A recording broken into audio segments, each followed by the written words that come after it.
Shon, good to see you, man. Nice to meet you. Yeah. You've been lighting it up, and I've been talking about it on the morning briefing just about every single morning because, man, oh my God, I haven't seen halibut fishing this good for a long, long time locally. Seabass, and then I sometimes am remiss. I don't even mention that you killed a rockfish, too, because your other scores are so good. So, first of all, just tell me about the season so far. Are we in a cold water year? Is there something different going on in your mind?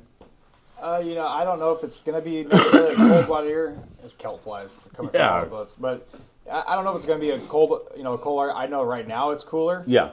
But I know people, saying El Nino and things like that.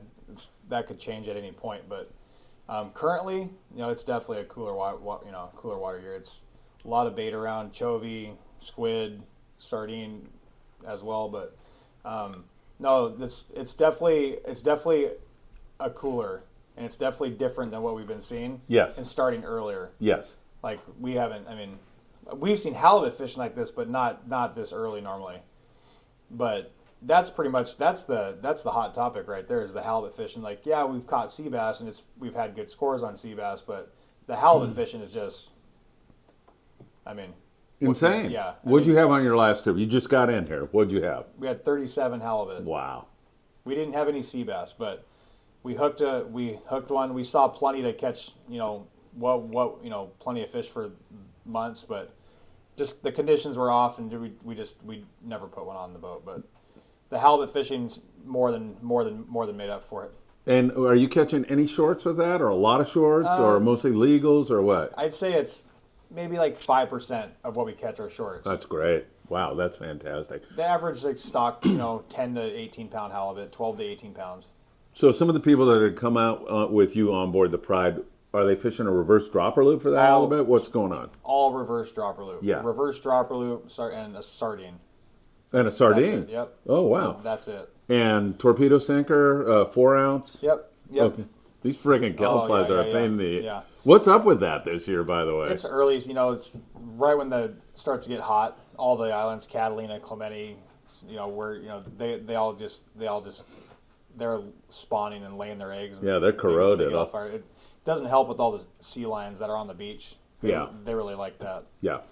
All right, back to the halibut. So mostly legal fish, biting really well. Chuck, a friend of mine, Chuck Zimmer, was on the boat the other day. And he said everybody was catching sea bass and he wasn't catching them. And you walked up to him and said, "What kind of lead head are you using?" And he said, "Just the lead head." And you go, no, you need to change that. You put an orange lead head on. He said he dropped it down and hung a fish immediately. So he was stoked with you and the boat and caught his first white sea bass. Mm-hmm. Probably seen a lot of that, huh? A lot of first guys catching that. Yeah. Yeah. No, he was fishing, I think he was fishing about like a half-ounce white lead head. Yeah. The color doesn't make as much of a difference. I like colored lead heads during the day, and they can see it better. But it's more the size. You match your lead head size to your current conditions and depth. Like if you're fishing deeper, you fish heavier. If you're fishing shallow with a lot of current, you fish heavier. If you're fishing shallow with no current, you fish lighter.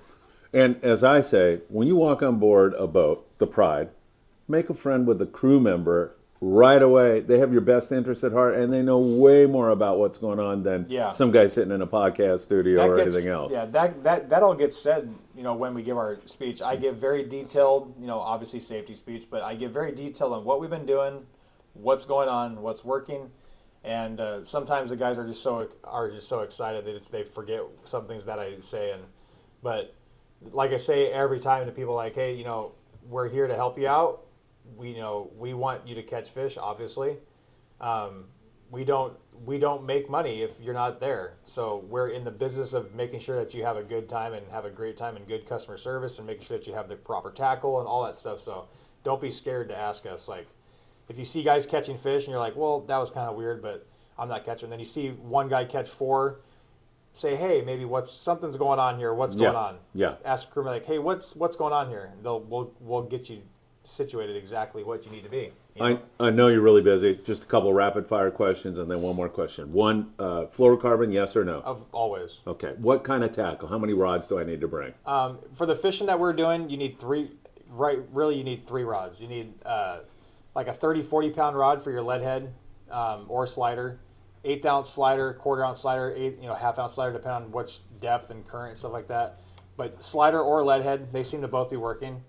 So just one rod for a slider or lead head, one rod for a regular standard bait ground style dropper loop, and then with like 50 or 60 pound, and then another rod like 25 or 30 for your halibut.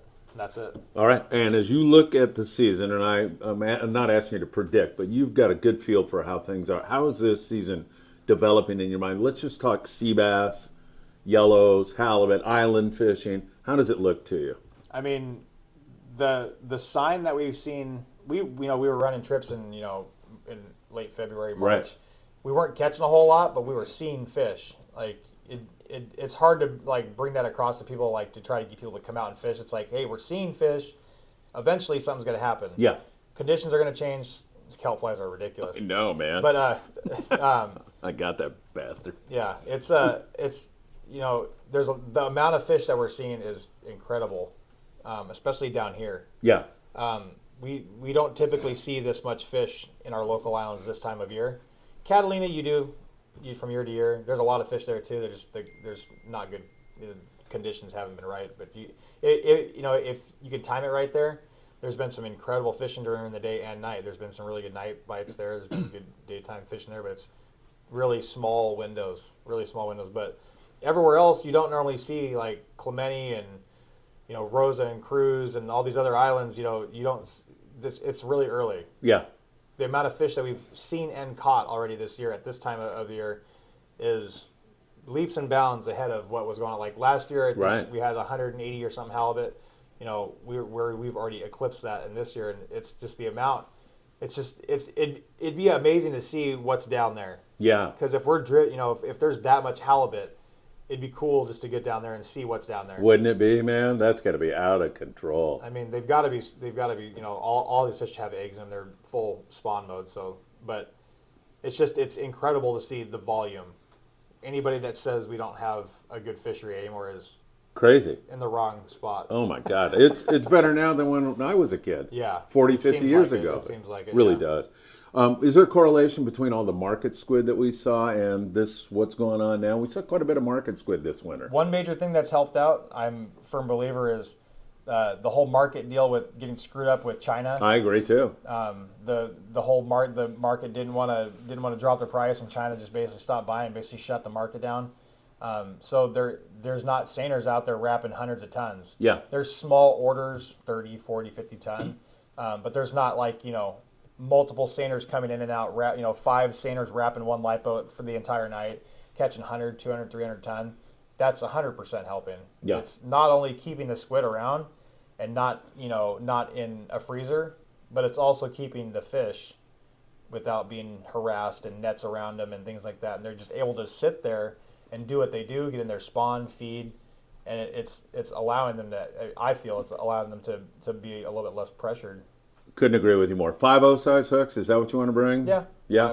5/0. That'll work. 1/8 ounce to 1 ounce sliders and lead heads, both same sizes for both, and then 4/0 to 6/0 hooks, some 1 to 1/0s for the halibut, some and then 4 to 16 ounce torpedoes and fluorocarbon. You're good. That's all you need. All right. I think I lied to you and I kept you longer than 5 minutes, but it's great. And if people want to book on board the Pride, what's the best way to do it? Call the landing, go to the website. We have some open parties. We have one next week. It's a reverse. We just added it. We might have to cancel Sunday night's trip for weather, so we might just try to transfer the people over for that one. But yeah. There's a handful in May, a couple in June, and a couple in July with a little bit of room left. But I mean, you're selling out. Yeah. Yeah. I don't. So, I can't imagine why. There's not much open spots, but there is some for May and June and July. So if you want to come out, just call the landing directly, and they'll get you on there. All right. Fantastic, Shon. Good luck tonight. All right. Really appreciate it. Thank you, Phil.